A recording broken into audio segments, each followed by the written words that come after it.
আজকে আমরা শিখব একটা রেখা দেওয়া থাকলে সেই রেখা থেকে কিভাবে ঢাল নির্ণয় করা যায়।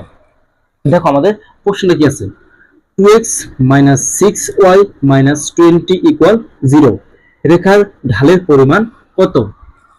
দেখো আমাদের প্রশ্নে কি আছে, একটা রেখা দেওয়া আছে, এই রেখা থেকে আমরা কিভাবে ঢাল বের করবো সেটা আজকে আমরা কি খুব সহজে শিখবো।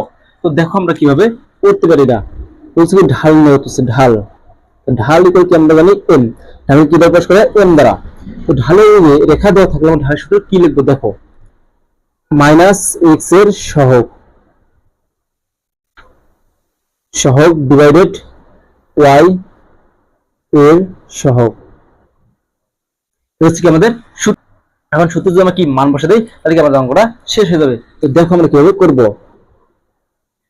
মাইনাস কি আছে আমাদের সূত্রের, মাইনাস মানে x এর সহগ, দেখো আমাদের x এর সহগ কি আছে 2, আমরা কি লিখবো জায়গায় 2 ডিভাইড কি y এর সহগ, তো y এর সহগ আমাদের কি আছে জায়গায় -6, আমরা কি লিখবো -6 ইকুয়াল। তো দেখো এই জায়গায় 2 এর জায়গায় আছে কত 6, তো ও দুইটার সঙ্গে কি 2 দিয়ে ভাগ যায়, ওই 2 দিয়ে 2 কে ভাগ দিয়ে কত হয় 1 ডিভাইডেড 6 কে যখন 2 দিয়ে ভাগ দিয়ে কত হয় 3, আর মাইনাস মাইনাস কি বাদ যায় তাহলে কি আমাদের 1 ডিভাইডেড 3, এটা হচ্ছে আমাদের অ্যানসার।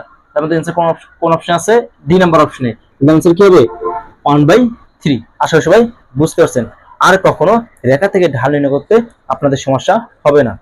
আর আমার চ্যানেল যারা নতুন তারা অবশ্যই আমার ইউটিউব চ্যানেল সাবস্ক্রাইব করে পাশে থাকবেন, এবং যারা ফেসবুক পেজ থেকে দেখবেন তারা অবশ্যই আমার ফেসবুক পেজে ফলো দিয়ে পাশে থাকবেন। সবাইকে অসংখ্য ধন্যবাদ।